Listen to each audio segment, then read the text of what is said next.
Give me 5 minutes of your time, and I will introduce you to the biggest AI news since the release of ChatGPT and Midjourney. Remember that video of Will Smith eating spaghetti everyone was talking about a couple of months ago? While it was impressive that a computer can do this, let's be honest, the video does look horrible and is not worth anything. It for sure can't compete with a video like this, or this. But what if I told you that these videos are AI generated as well?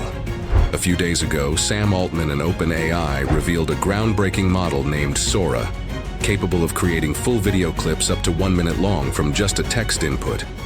This technology has similarities to Midjourney, which transforms text prompts into images. However, the key difference is that Sora specializes in creating videos.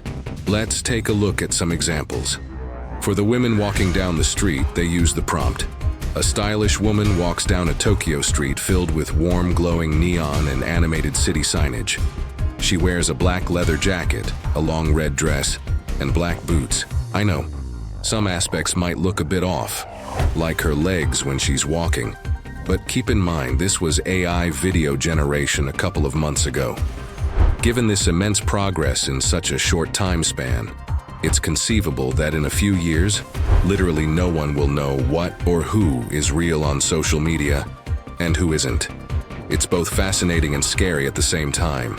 Before we get into a discussion about whether this is good or bad, let's take a look at another example. This one shows New York as an underwater scene. The prompt for this was, New York City submerged like Atlantis, with fish, whales, sea turtles, and sharks swimming through the streets of New York. I know, it might seem a bit off, but it's nevertheless fascinating, isn't it? I couldn't take my eyes off it when I first saw this.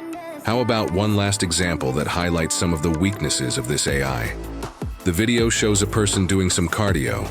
Reminds me to hit the gym as well. Well, the prompt for this one was, step printing scene of a person running, cinematic film shot in 35mm.